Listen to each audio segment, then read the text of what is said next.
Europar Parlamentuak komisarioen kolegio berriaren berresteari ekin dio aste honetan, eta agerian denez polemika ez da faltan izan. Von der Leyenek berak hautez-kanpainan aurreratu zigun ultraeskuin onaz hitz egiten hasi zenean, eta horrek agerian utzi zuen emaitzak aldekoak izan ez gero, eta horrela izan da, Europar Alderdi Popularrak asmoa zuela Voxekin instituzio askotan adostu duten popular espainolei jarraitzeko, eta batzorde Europar berriaren osaketa ultraeskuinarekin akordatzeko.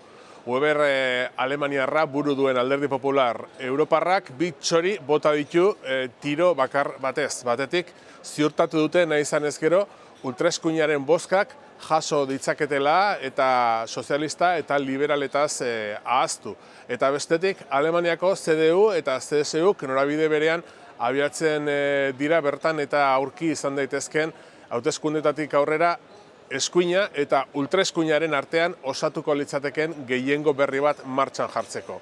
Horrela, Bigarren Gerra Mundialaren bukaeratik eta arrazoi agerikoengatik ultraeskuinari ezarritako kordoi sanitarioa apurtuko litzateke.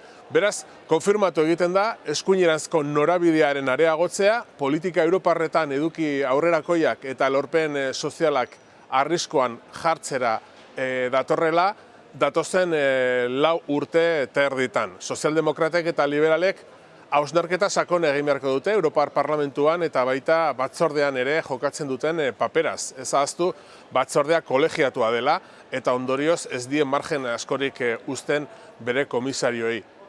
Ezkerraren talde parlamentariotik eta Euskal Herria Bildutik politika europarraren bilakatze ultrakontserbadorea salatu nahi dugu. Hau guztia gertatzen ari da, estatu batuetatik jarrera hauei guztiei euritako itzela eskainiko zaien momentuan eta hau bereziki kezkagarria da.